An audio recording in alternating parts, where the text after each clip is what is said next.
जोर शोर से।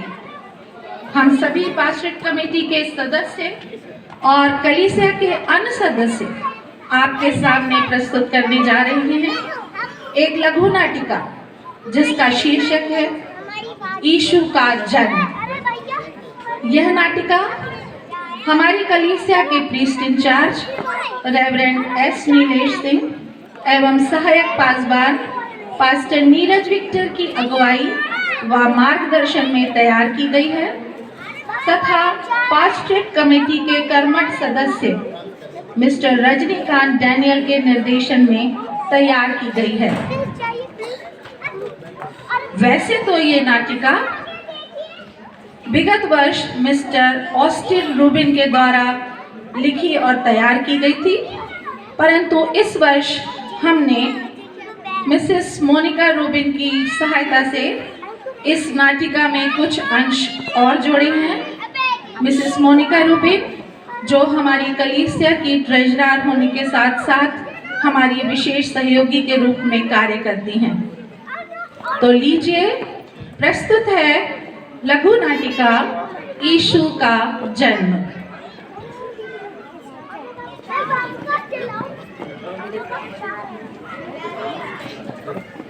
आदि में परमेश्वर ने आकाश और पृथ्वी की सृष्टि की। पृथ्वी बेडौल और सुनसान पड़ी थी और गहरे जल के ऊपर अंधियारा था तथा परमेश्वर का आत्मा जल के ऊपर मंडराता था।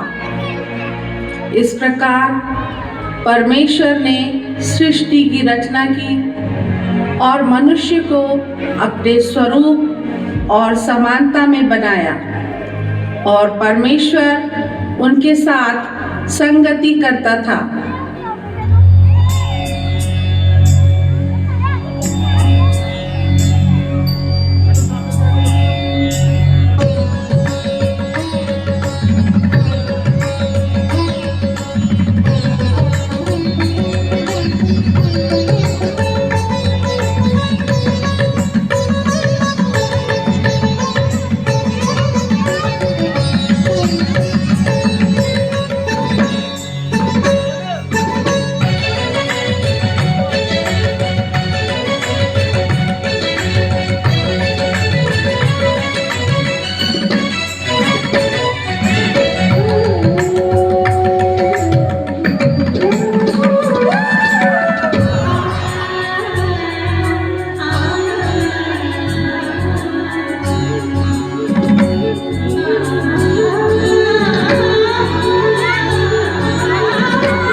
तब परमेश्वर ने आदम को यह आज्ञा दी कि तू वाटिका के सब वृक्षों का फल बिना खटके खा सकता है, पर भले या बुरे के ज्ञान का जो वृक्ष है उसका फल तू कभी ना खाना। परमेश्वर की इस आज्ञा को सुनकर आदम और हवा वाटिका में रहने लगे।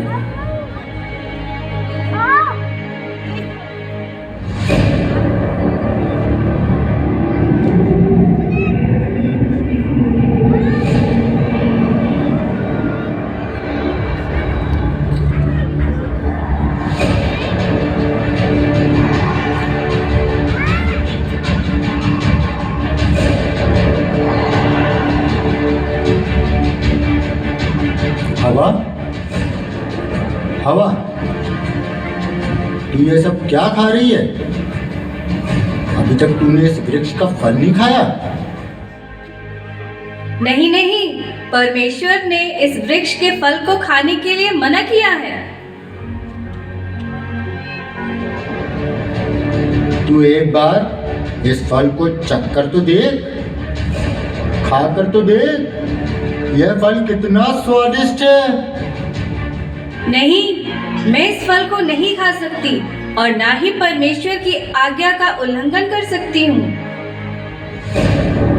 जब तू इस फल को खाएगी तब तेरी आंखें खुल जाएंगी और तू भले और बुरे का ज्ञान पाकर परमेश्वर के तुल्य हो जाएगी।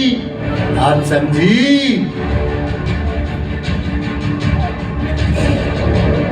मत सोच, खा ले हवा, खा ले।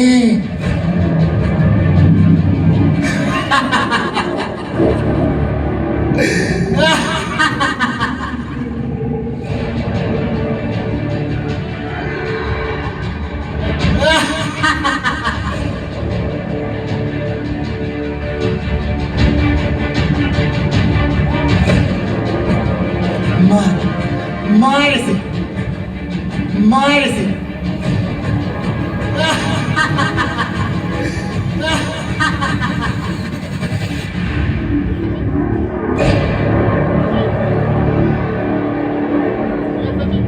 मैंने कैसे परमेश्वर के लोगों को अपने वश में कर लिया।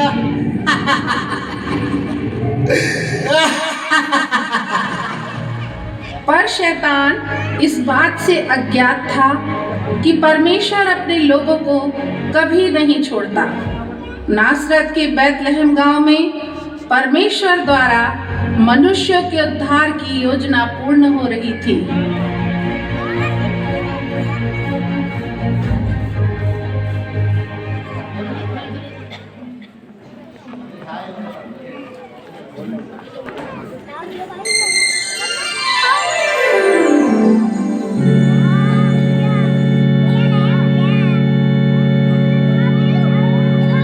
हे मरियम, भयभीत ना हो, क्योंकि परमेश्वर का अनुग्रह तुझ पर हुआ है।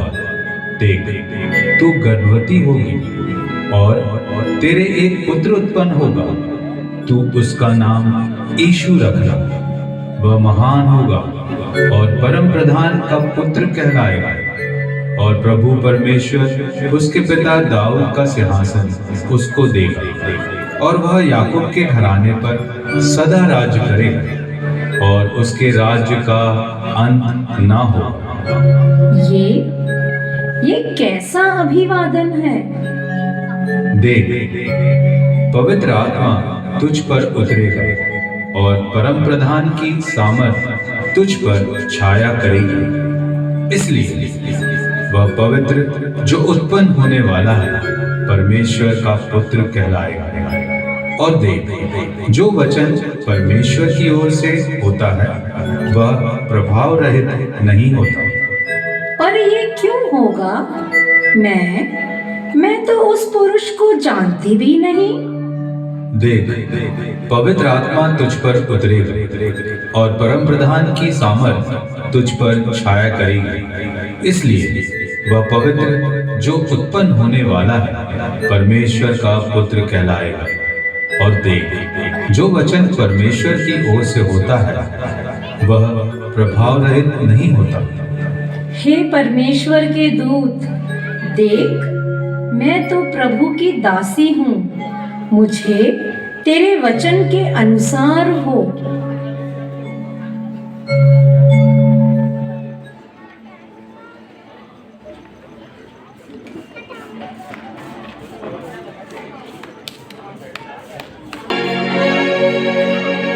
प्रभु यीशु मसीह का जन्म इस प्रकार से हुआ कि जब उसकी माता मरियम की मंगनी यूसुफ के साथ हो गई तो उसके इकट्ठे होने से पहले वो पवित्र आत्मा की ओर से गर्भवती पाई गई। अतः उसके पति यूसुफ ने, जो बहुत धर्मी पुरुष था, चुपके से उसे त्यागने की मनसा की। जब यूसुफ इन बातों को सोच ही रहा था तो प्रभु का स्वर्गदूत उसे स्वप्न में दिखाई देकर उससे कहने लगा, हे परमेश्वर, मेरी सारी चिंता मुझसे दूर कर और मुझे मीठी नींद दे। आज सारे दिन तूने मेरी रक्षा और सहायता की, इसके लिए तेरा बहुत बहुत धन्यवाद। ओहो, अब तो बहुत नींद आ रही है।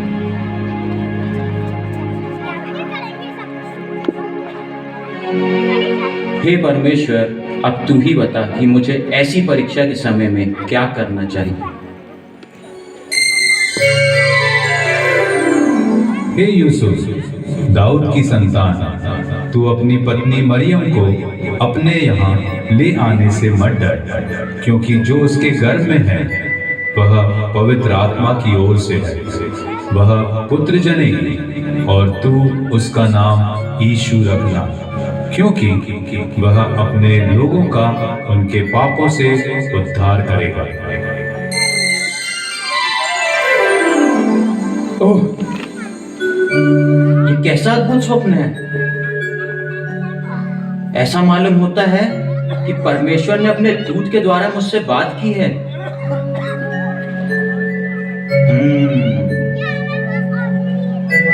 यदि परमेश्वर की यही इच्छा है तो मैं जरूर जाऊंगा और मरियम को अपने घर ले आऊंगा।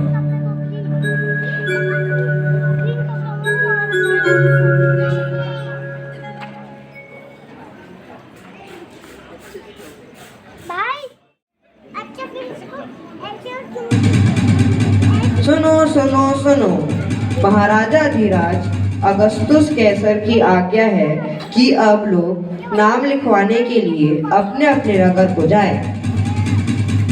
अगस्तुस कैसर की इस आज्ञा के अनुसार मरियम, जो कि गर्भवती थी, और उसका मंगेतर यूसुफ, जो कि दाऊद के घराने और उसके वंश का था, गलील के नासरत से यहूदा के नगर बैतलहम को नाम लिखाने को गए।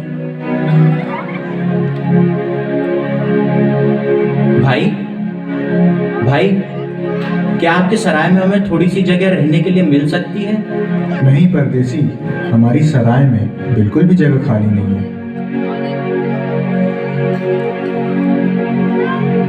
भाई, हम बहुत थक गए हैं। सुबह से मैं अपने रहने के लिए एक सराय ढूंढ रहा हूँ, किंतु हमें जगह नहीं मिली। क्या आपके सराय में हमें थोड़ी सी जगह मिल जाएगी? इस समय तो बिल्कुल भी मैं जगह नहीं दे पाऊंगा। आप जा सकते हैं।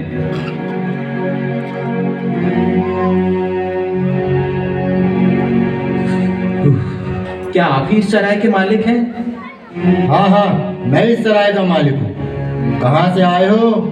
क्या चाहते हो? भाई, मैं अपनी पत्नी के साथ बहुत दूर से यहाँ नाम लिखवाने आया हूँ। हमें ठहरने के लिए कहीं जगह नहीं मिली। मैं इस समय बहुत परेशान हूँ। यदि आपके पास यहाँ सराय में रात काटने के लिए जगह मिल जाए तो मैं आपका बहुत आभारी रहूँगा। सुनो परदेसी, अगर मैं स्पष्ट बोलूं तो मेरी सराय में थोड़ी भी जगह नहीं है। यदि होती तो मुझे आप लोगों को यहाँ पे ठहराने में कोई भी परेशानी नहीं थी, परंतु क्या करूँ, जगह ना होने के कारण मैं मजबूर हूँ। मुझे माफ़ कीजिए परदेसी, आप कहीं और जाके पता कीजिए।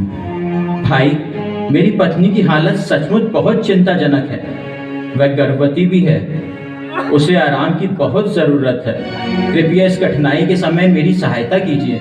परमेश्वर आपको इस सहायता के लिए अवश्य आशीष देगा। देखो भाई, मैंने आपको सही बात बता दी। मेरे पास सराय में आपके लिए कोई जगह नहीं है। हाँ, एक बात हो सकती है परदेसी, यदि तुम हमारे गौशाले में रात बिता सको तो वहाँ कुछ जगह आपको मिल सकती है। धन्यवाद, धन्यवाद भाई, आपकी सहायता के लिए बहुत बहुत धन्यवाद। हम गौशाले में ही रात बिता लेंगे, आप चिंता मत करिए। अच्छा परदेसी, आओ।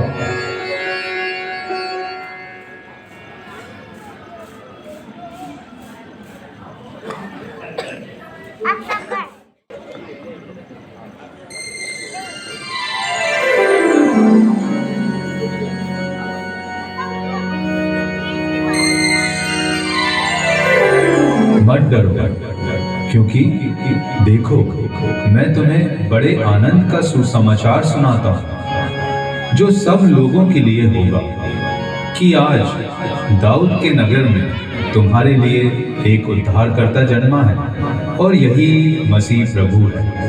और उसका तुम्हारे लिए यह पता है कि तुम एक बालक को कपड़े में लिपटा और चरनी में पड़ा पाओगे।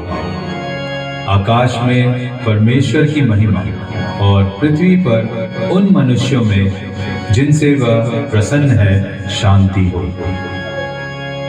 भाइयों, आओ हम बैतलहम जाकर यह बात जो हुई है और जिसे प्रभु ने हमें बताया है चलकर देखें। हाँ हाँ, चलो चलकर देखते हैं।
महाराज की जय हो। महाराज, पूर्व देश से ऊँटों का एक छोटा काफिला आया है और कुछ अमीर लोग आपसे मिलना चाहते हैं। मेहमानों को अंदर आने दो।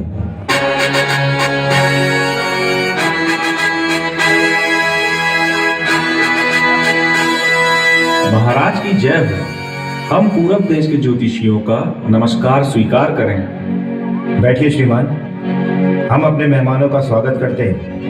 लंबे सफर के कारण आप लोग थक गए होंगे, थोड़ी देर आराम से बैठिए। क्षमा कीजिए महाराज, हम यहाँ बैठने के लिए नहीं आए, बल्कि यह पता लगाने के लिए आए हैं कि यहूदियों का राजा जिसका जन्म हुआ है वे कहाँ हैं, क्योंकि हमने पूर्व में उसका सितारा देखा है और उसी सितारे के पीछे चलकर उस राजा को प्रणाम करने आए हैं। क्या मतलब? यहूदियों का राजा? कौन से राजा का जन्म हुआ है? वो कहाँ है? ये कैसा समाचार है? यहाँ महल में तो अभी किसी बालक का जन्म नहीं हुआ। राजा के जन्म से तुम्हारा क्या मतलब है?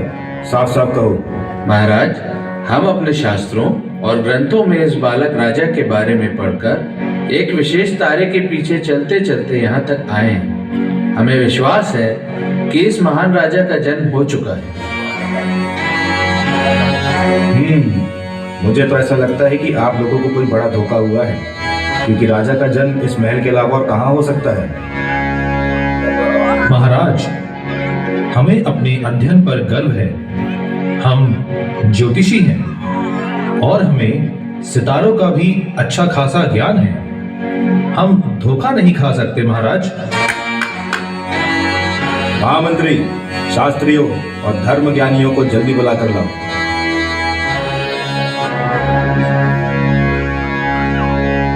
शास्त्रियों, आज हमारे दरबार में पूर्व देश के ज्योतिषी पधारे हैं। वे एक नए राजा को प्रणाम करने आए हैं, परंतु महल में किसी भी बालक का जन्म नहीं हुआ है। जरा शास्त्रों में देखकर बताओ कि इस राजा के पैदा होने के बारे में क्या लिखा है।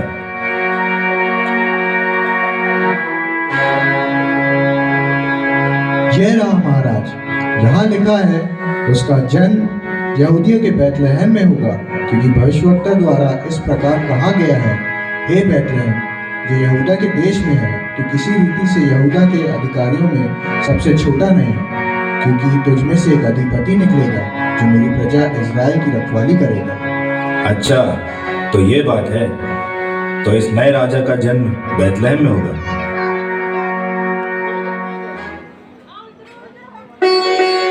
सुना भाई, नए राजा का जन्म बैतलहम में होगा। चलो हम वहां के लिए जल्द रवाना हो। अच्छा महाराज, आपने हमारा स्वागत किया, इसके लिए हम आपके आभारी हैं। बहुत बहुत धन्यवाद। अब हम चलते हैं। देखिए, आप लोग बैतलहम जाकर उस बालक के विषय में ठीक ठीक मालूम करें, और जब वो मिल जाए तो मुझे भी समाचार दीजिए, ताकि मैं भी जाकर उस राजा को प्रणाम कर सकूं। अच्छा महाराज, जैसी आपकी आज्ञा।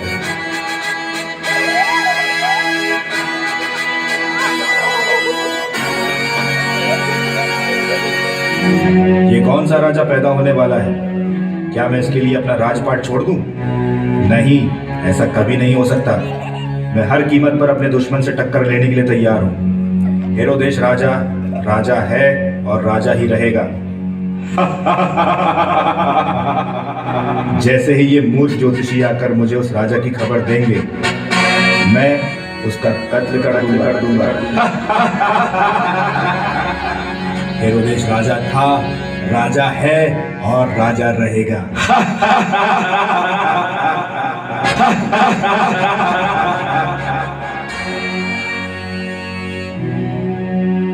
यदि ये ज्योतिषी मुझे धोखा देकर अन्य मार्ग से निकल गए तो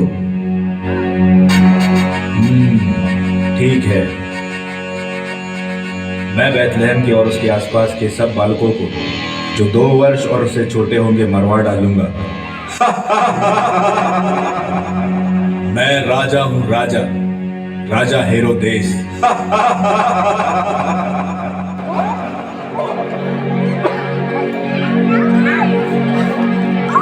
मैं इस बालक का नाम यीशु रखूंगी। यीशु? क्यों? क्योंकि इस बालक के जन्म से बहुत पहले जिब्राइल स्वर्गदूत ने दर्शन देकर मुझसे कहा था, हे मरियम, तेरा एक पुत्र उत्पन्न होगा और तू उसका नाम यीशु रखना। वे महान होगा और परम प्रधान का पुत्र कहलाएगा। मरियम, मरियम, क्या ये सच है? यह तो बड़ी अद्भुत बात है। मुझसे भी प्रभु के एक स्वर्गदूत ने स्वप्न में दर्शन देकर कहा था, मरियम को अपने यहाँ लाने से मत डर, क्योंकि जो उसके गर्भ में है वह पवित्र आत्मा की ओर से है। वह पुत्र जनेगी और तू उसका नाम यीशु रखना, क्योंकि वह अपने लोगों का उनके पापों से उद्धार करेगा। सचमुच मुझ पर प्रभु परमेश्वर की कृपा हुई है। हे परमेश्वर, मैं तुझे इस उद्धारकर्ता के लिए दिल से धन्यवाद देती हूँ।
किसी बालक का जन्म हुआ है?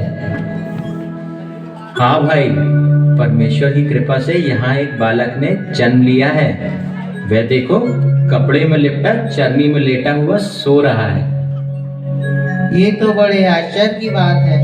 स्वर्गदूत ने दर्शन देकर जैसे हमसे कहा था, ये सब तो ठीक वैसे ही निकला है। हाँ हाँ, उसने कहा था तुम एक बालक को कपड़े में लिपटा और चरनी में पड़ा पाओगे। प्रभु परमेश्वर की महिमा हो कि आज दाऊद के नगर में हमारे लिए एक उद्धारकर्ता जन्मा है और यही मसीह प्रभु है।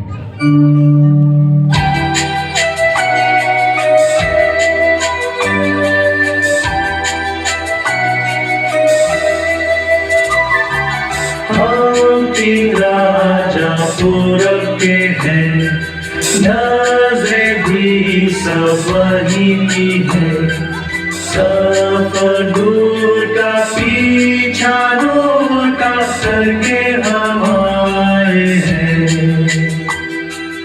आए रात के तारे आजुबा, शाही तारे खुशनुमा, आगे चल कर दिखा कर काबिल तक पहुंचा।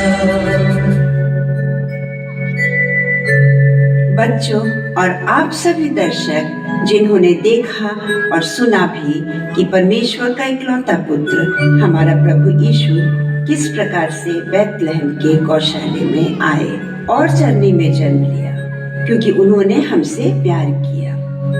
हम हमारी प्रिय कलीसिया के समस्त सदस्यों को बड़े दिन और नए साल की शुभकामनाएं देते हैं।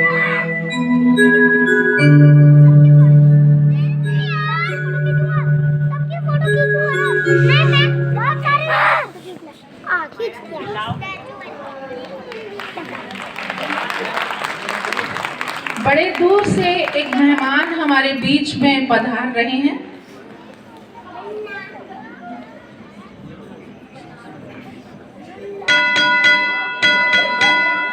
कृपया तालियों के साथ उनका स्वागत करें।